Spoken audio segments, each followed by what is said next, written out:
పంచాయతీ ఎన్నికలకు జరిగిన తొలి విడత ఫలితాలు దాదాపుగా వచ్చేస్తున్నాయి. మెదక్ జిల్లాలో పంచాయతీ ఎన్నికల తొలి విడత లెక్కింపు కొనసాగుతోంది. ఫలితాలు ఎలా ఉన్నాయనేది మా ప్రతినిధి రామకృష్ణ అడిగి తెలుసుకున్నాం. రామకృష్ణ, ఏంటి మెదక్ జిల్లాలో తొలి విడత జరిగిన ఎన్నికలకు సంబంధించిన అప్డేట్? అక్కడ పరిస్థితులు ఎలా ఉన్నాయి, ఏర్పాట్లు ఎలా ఉన్నాయి, కౌంటింగ్ ఎలా కొనసాగుతోంది? చెప్పుకోవాల్సిన అంశాలు, ప్రత్యేకంగా చెప్పుకోవాల్సిన అంశాలు ఏమైనా ఉన్నాయా?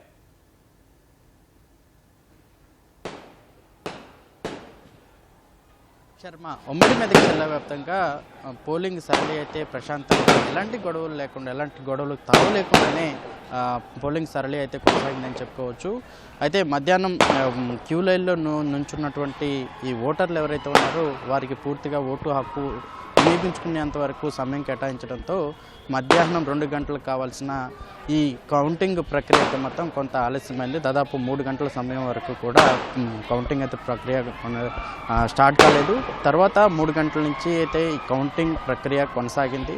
ఈ ఓట్ల లెక్కింపు అయితే మాత్రం 5 గంటల నుంచి అయితే ఫలితాలు విడుదల చేయడం అధికారులు అయితే స్టార్ట్ చేశారని చెప్పుకోవచ్చు.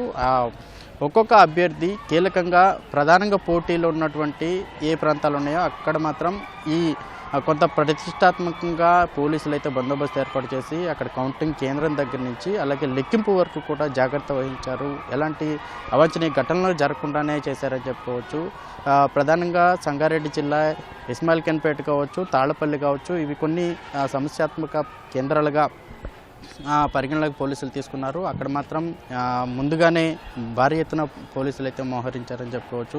అయితే ఇటు సంగారెడ్డి జిల్లా కొండాపూర్ మండలంలో ఉన్నటువంటి పోలింగ్ కేంద్రం వద్ద రీకౌంటింగ్ చేయాలని చెప్పి కూడా ఇటు బీఆర్ఎస్ కాంగ్రెస్ మధ్య మాత్రం కొంత ఉద్రిక్తత వాతావరణం ఏర్పడింది. అయితే ఒక్క ఓటు అటు బీఆర్ఎస్ అభ్యర్థి అటు కాంగ్రెస్ అభ్యర్థికి మొదటి తొలుత కాంగ్రెస్ అభ్యర్థి గెలిచాడని చెప్పారు. తర్వాత ఒక్క ఓటుతో తేడా ఉందని రీకౌంటింగ్ పెట్టాలని చెప్పారు. 30 ఓట్లు చెల్లలేదని చెప్పారు. ఈ తతంగం అంతా కూడా ఒక్కసారిగా ఈ 2 వర్గాలలో మాత్రం కొంత ఉద్రిక్త వాతావరణం ఏర్పడింది. అయితే మాత్రం రీకౌంటింగ్ అయితే మళ్ళీ ఉన్నతాధికారుల నేపథ్యంలోనే వాళ్ళ సమక్షంలోనే రీకౌంటింగ్ అయితే జరుగుతూ ఉంది. ప్రస్తుతం అయితే నేను కంది పోలింగ్ కేంద్రం వద్ద అయితే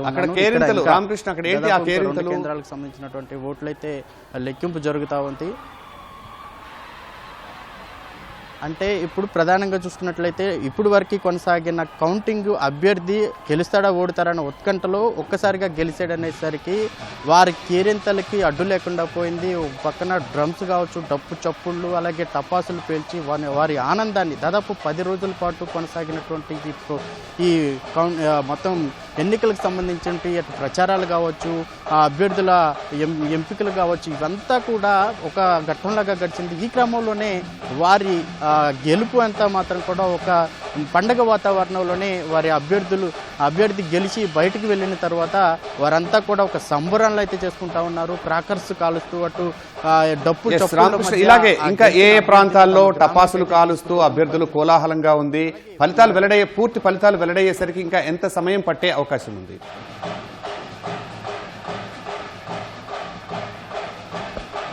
దాదాపు మరో 2 గంటల్లో అయితే మాత్రం పూర్తిగా ఈ ఫలితాలు అయితే వెల్లడించే అవకాశం అయితే కనపడుతూ ఉంది. అటు సిద్దిపేట, ఇప్పుడు ప్రధానంగా మెదక్ చూసుకున్నట్లయితే మెదక్ నియోజకవర్గం కాంగ్రెస్ అభ్యర్థి మైనంపల్లి రోహిత్ రావు ఎమ్మెల్యేగా ఉన్నారు. అయితే అక్కడ మాత్రం పూర్తిగా కాంగ్రెస్ హవా కొనసాగిందని చెప్పుకోవచ్చు. బీఆర్ఎస్ 2వ స్థానంలో ఉంది. బీజేపీ అయితే ఖాతా తెరుచుకోలేదని చెప్పుకోవచ్చు. ఇటు సంగారెడ్డిలో మాత్రం హోరాహోరీ ఇటు కాంగ్రెస్ అటు బీఆర్ఎస్ 2 కూడా భారీగానే తలపడి అని చెప్పుకోవచ్చు.